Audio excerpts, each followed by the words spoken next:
Nah, jamaah sekalian, setelah saya sudah menyampaikan wasiat iman dan takwa, di dalam khutbah Jumat yang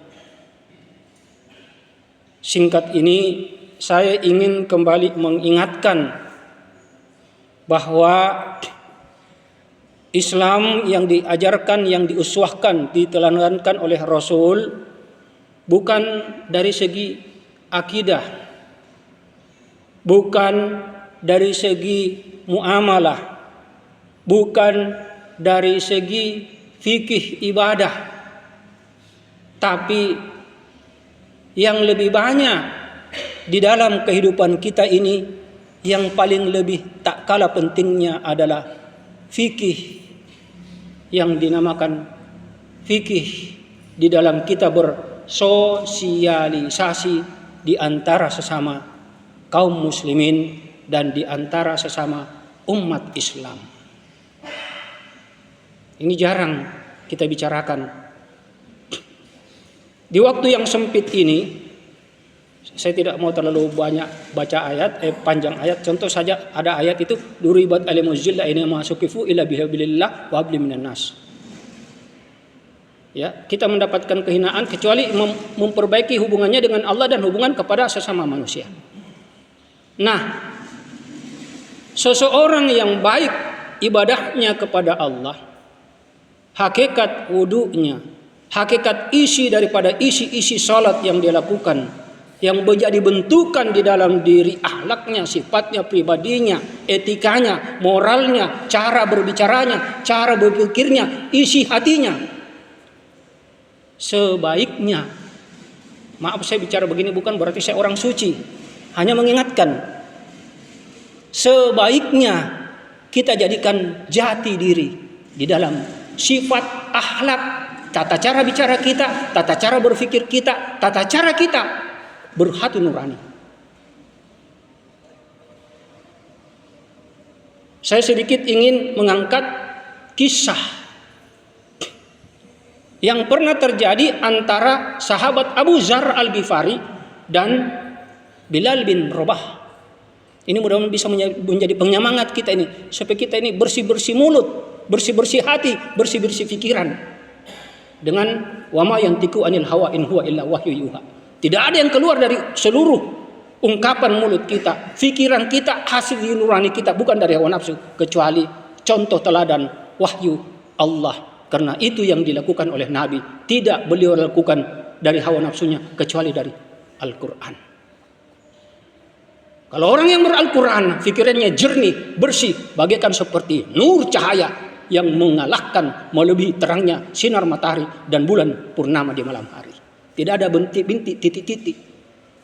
Rona dalam Al-Quran dikatakan, kalla barona bima ma fi qulubihim bima kanu yaksubun. Titik-titik itu jangan, titik-titik itu jangan. Titik-titik.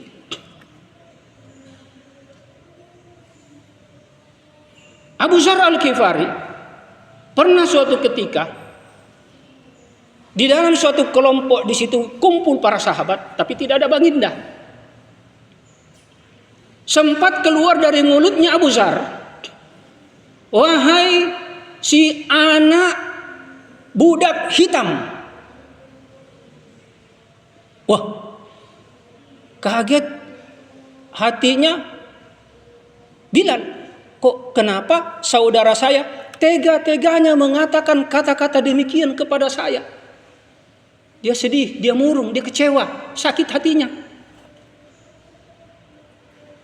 Akhirnya Bilal bin Rabah datang menemui baginda Rasulullah, melapor, ya Rasulullah, Abu Dzar berkata begini dan begitu kepada saya.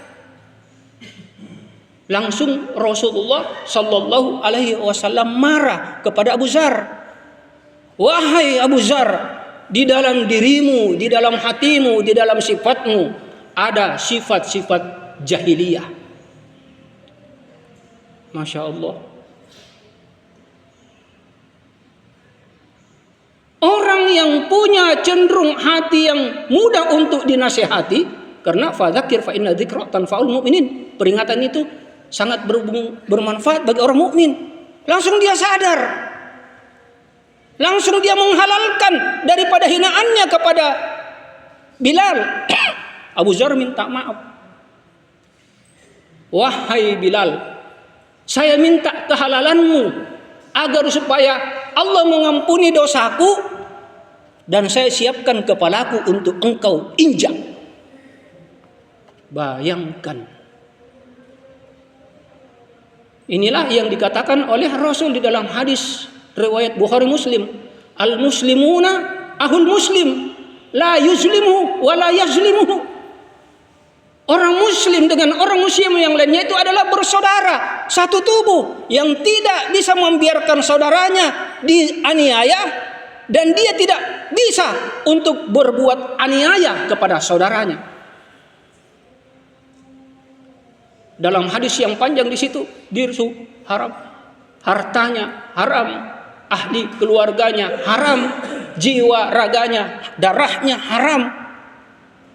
Tahu saya bahas itu panjang. Dalam artian di sini semua dari diri kaum muslimin saudara kita haram hukumnya untuk kita menyakiti mereka. Sibabul muslim fusuk, mencela menghina saudara muslim itu adalah kefasikan. Jelas. Hadis riwayat Abu Daud dan Tirmizi jelas, laisal mu'min bit-ta'an walal la'an walal fasihah walal bahi.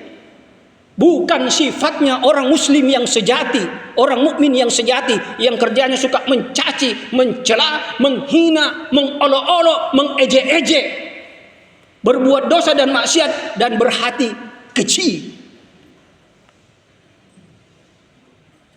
Jadi kalau ada di antara kita ini punya sifat jahiliyah, masih perlu dipertanyakan di mana hakikat ilmu Quran, di mana hakikat sunnah Rasulullah daripada teladan uswatun hasanahnya. Laqad kana lakum fi Rasulillah uswatun hasanah.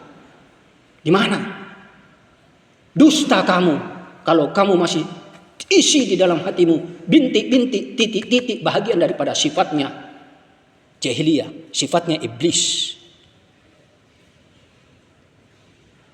Ya. Jadi ini yang perlu untuk kita sadari sebagai orang yang mudah-mudahan seperti yang dikatakan salah seorang daripada cucunya baginda Rasulullah, Imam Husain. Jangan saya sebut Imam Husain langsung saya dituduh Syiah. Ya. Apa kata Imam Husain? Janganlah kamu menjadi orang yang merugi di antara para hamba Allah di hari perhitungan hisab kelak.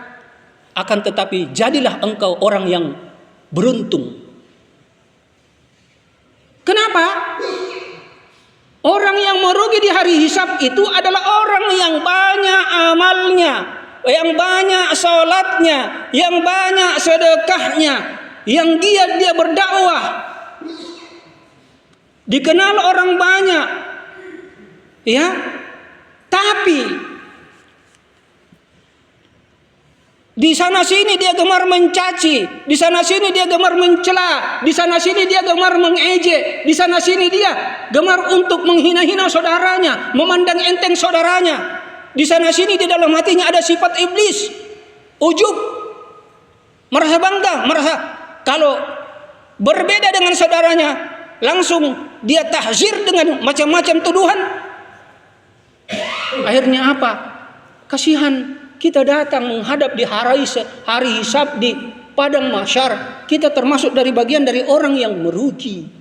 Ini yang dimaksudkan oleh Imam Husain. Di dalam hadis dikatakan di sini, ya, dikatakan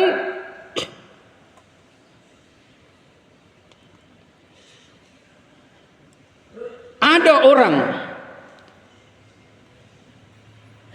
yang ketika dia datang di hadapan Allah di padang mahsyar, dia membawa amal-amal kebaikannya, salatnya, hajinya, dan semua kebaikannya akhirnya datang kepada orang yang mereka semua disakitinya, dihinanya, dicacinya. Akhirnya apa? Menuntut kepada Allah. Di dunia tidak bisa dia selesaikan. Dia tidak minta maaf kepada saudaranya yang pernah disakiti, dihina, dicaci, maki, dicela. Akhirnya semua amal-amal kebaikannya diambil. Begitu amal kebaikannya diambil, akhirnya tidak ada lagi amal kebaikannya, maka dosanya orang yang dizalimi itu diberikan kepadanya. Akhirnya apa? Tidak ada lagi kebaikan yang dia miliki. Merugikan. Jadi ini saran saya kepada saudara saya. Oke, saya anggap di sini semua ahli ilmu karena orang-orang yang cerdas, orang yang kuliah di Unhas di sini semua rata-rata dosen dan mahasiswa. Saya anggap sudah cerdas semua. Mari kita pakai hakikatnya wudu. Tahu saya dulu sholat. Hakikatnya wudu itu suci, tohara. Mari sucikan itu. Hakikat berwudu. Cuci mulut apa? Jangan mulut ini kita kotori dengan mulut seperti mulut bangkai, mulut kotor, mulut sampah. Yang baik-baik. Ya. Ini saudara sekalian.